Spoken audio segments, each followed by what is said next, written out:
Good morning. Today is Saturday, 23rd of September, 9:56 in the morning. I am on my way to Canderdin for baptism, a Filipino family. Last time, nag-usapan o nabanggit ko yung another lesson ko sa buhay. Ngayon may naalala naman akong isa. It's not really my own idea, pero I can say that it's very true, lalo na kapag nangyayari din sa buhay natin na personal nating na experience. So yung isang or another lesson na isi-share ko is yung narinig kong idea. There was one speaker, very short video. Sabi siya na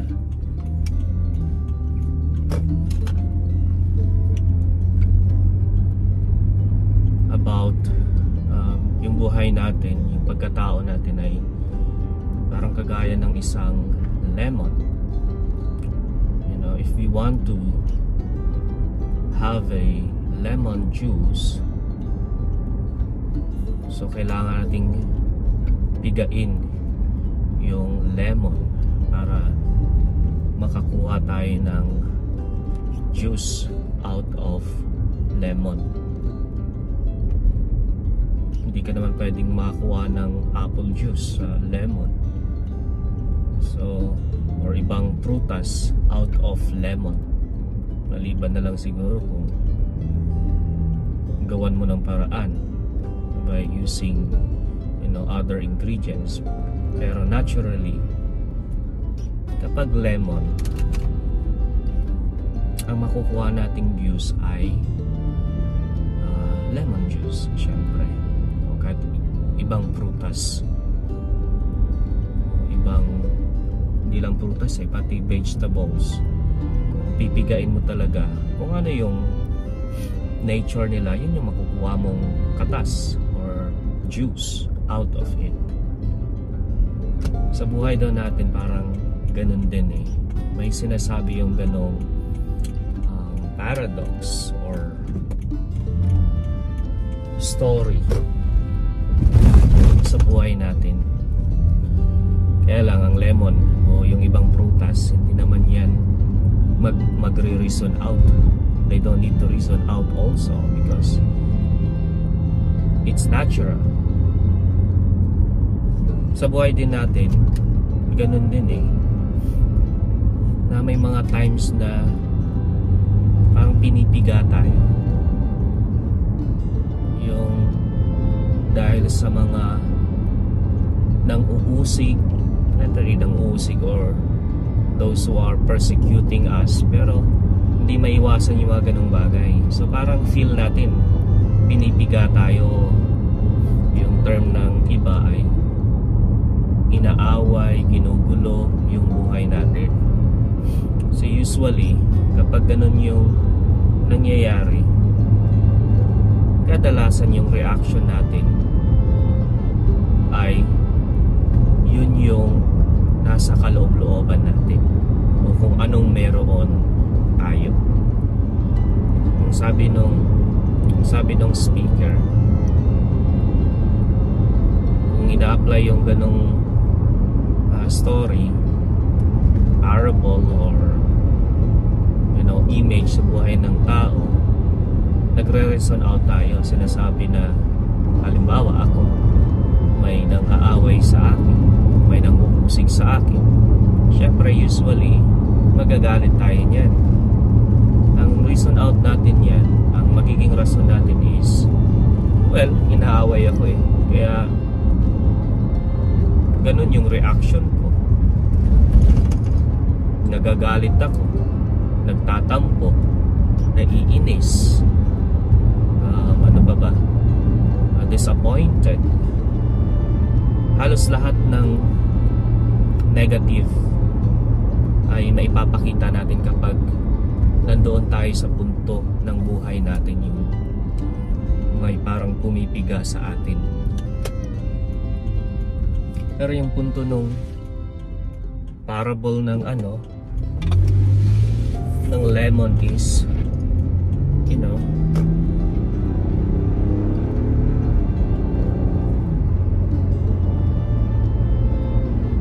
kung nagagalit tayo dahil parang pinipiga tayo ng ibang tao na out of control tayo, naiinis tayo, let us say yes, it's a normal thing. Pero yung taong punong-puno ng pagmamahal sa sarili o maraming pagmamahal sa sarili, I mean full of love, kahit gaano man yan usigin, kahit gaano man siya awayin ng isang tao, ay hindi niya papatulan sa ganong level. Diba? Ay kung si Jesus ay pinagpapatulan yung mga nang-uusig sa kanya, maiinis siya doon, anong mangyayari sa kanya? Wala din.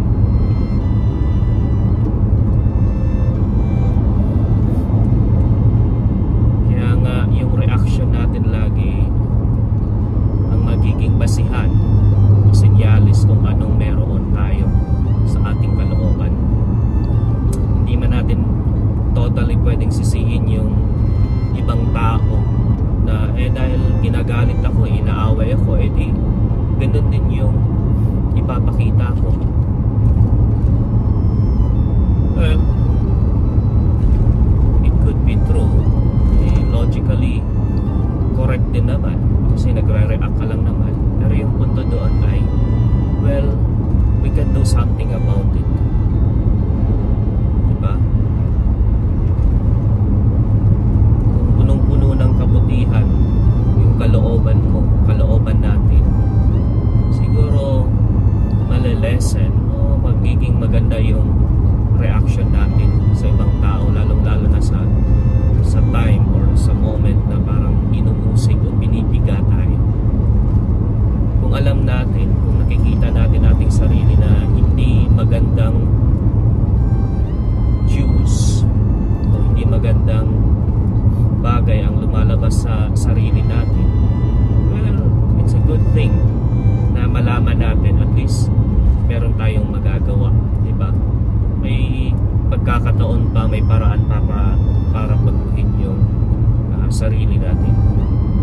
Remember, lalong-lalo na para sa akin, in this world, the first thing that we can control is not other people but ourselves. Magkaiba po yung idea na circle of control and circle of concern. Malawak yung circle of concern natin sa buhay, pero mas at ang circle of control ay napakaliit lang. In the circle of control, yun yung part ng buhay natin na may magagawa tayo. Kaya kung ma-realize natin, hindi naman tayo perfecto kahit ako, at least natututo tayo, lalo na sa mga panahong nagkakamali tayo o di kaya sa mga panahong tinitest tayo ng pagkakataon ng ating buhay. Kaya, well, just let us check ourselves. Kasi nga, hindi naman ibig sabihin na nandun tayo sa pagkakataong iyon na parang inuusig tayo, pinipiga tayo, ay wala nang magandang maidulot yun sa buhay natin. There are still a lot of good things na makukuha at matutunan natin. Tingnan natin yung sarili natin. Kung naranasan natin yan o later on mararanasan din natin ulit, tingnan natin yung reaction natin. Kung hindi maganda, well, at least let us try our best na baguhin yon at matuto tayo upang lumago pa sa ating buhay. Siguro sa puntong ito, dyan na lang muna. I'm trying my best to record not all the things actually, but things that for me it is essential, maybe for you, but mas lalong importante sa akin, at least later on, maybe after few years, kung panonoorin ko man ulit ito, hindi ko alam kung ano yung magiging reaction ko. At least at this moment, I'm trying my best to do something good, hindi lang sa sarili ko pero para sa ibang tao. Kaya salamat po sa mga nanonood, at naway may natutunan din kayo. Mostly naman siguro na alam niyo na itong mga bagay na ito, but sometimes we need reminders, diba? It's always good to listen to someone na ginagabayan tayo, even on this simple and small and little ways. God bless us all.